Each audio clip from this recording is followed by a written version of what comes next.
Welcome to Bee's Travelogue, episode 40.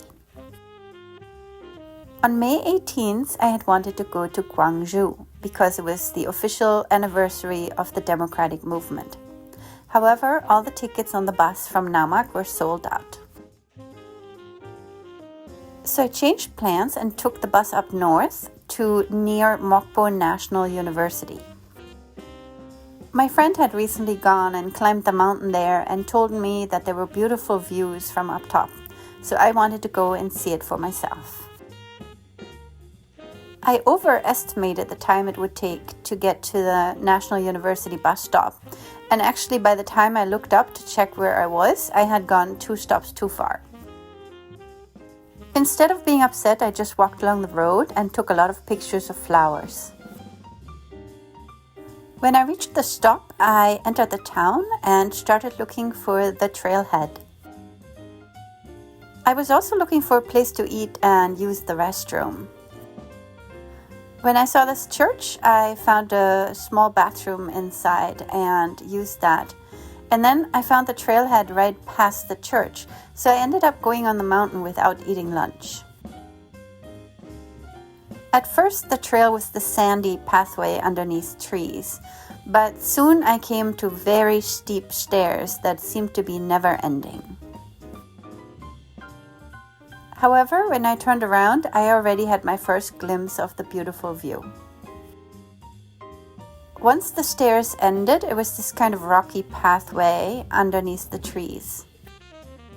There were no other hikers except for one man that came down as I was walking up. The view really was spectacular. I could see all the way to Mokpo and the islands further out.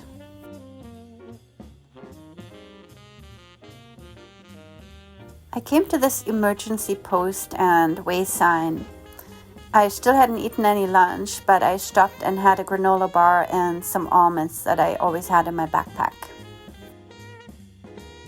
My friend had told me that it was a loop, so I kept going.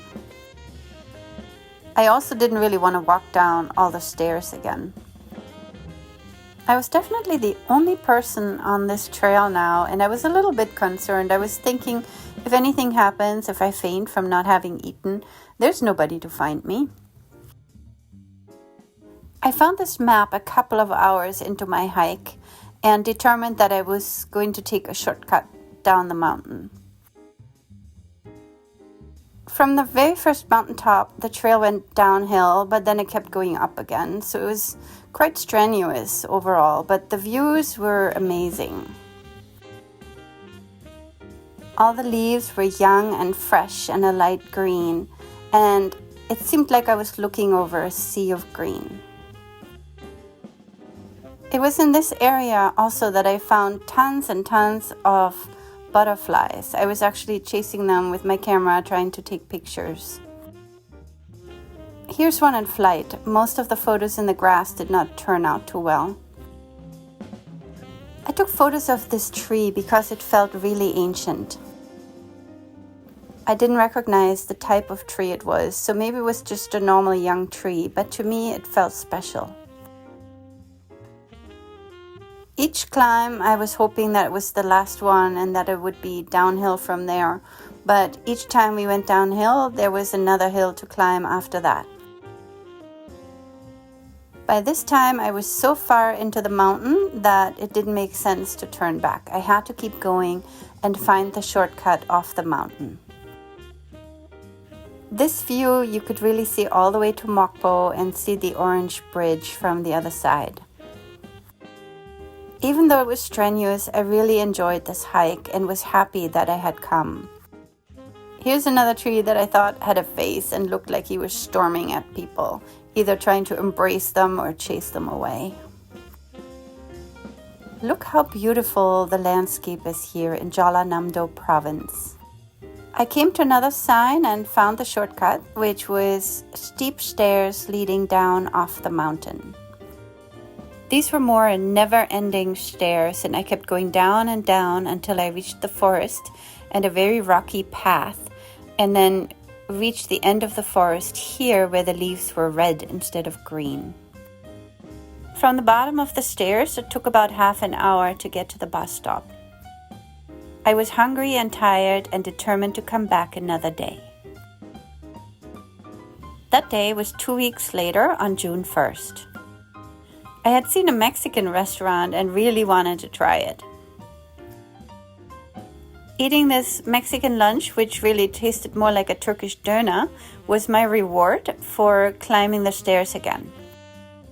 This time I started where I had ended last time. I went to the bottom of the second stairs and went straight up. The stairs lead to a four-way intersection, and I had seen the last time I was here that if I crossed straight ahead, I would get to a temple. So my goal this time was to reach the temple. Someone on YouTube had suggested that I record my climb of the stairs and then use Stairway to Heaven as the soundtrack. I did that, and it took me about 7 minutes to reach the top of the stairs. That included short breaks trying to catch my breath. Once I crossed the intersection and tried to get to the temple, the pathway got really bad. It was washed out by rains and looked more like a ravine than anything. This time there was a man walking ahead of me, and after the lonely walk last time, I have to admit that I was a little bit worried. I had seen too many serial killer Korean dramas to not wonder what could happen, but I kept on going anyway and found this beautiful temple.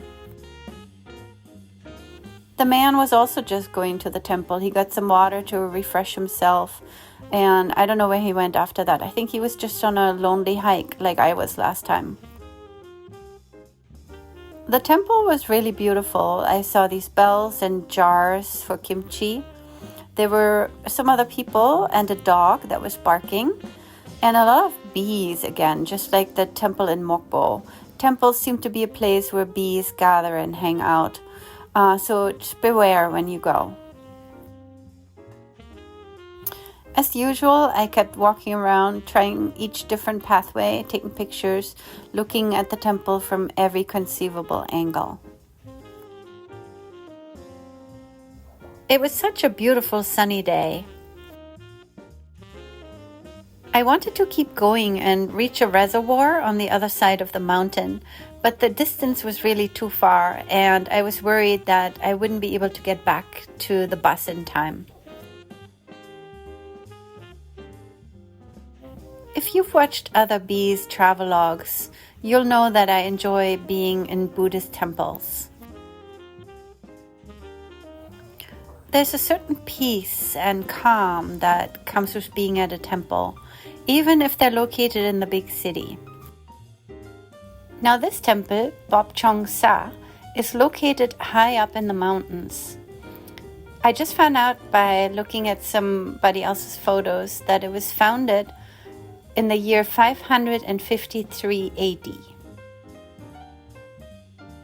Not far from the temple, just a little down the road, I found these stupas, which were really old. Satisfied with my exploration of the temple, I headed back over the ridge and down the stairs and to the bus stop.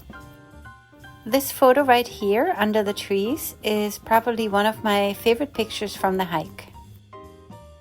Please join me for my next episode in Gwangju and Gochang.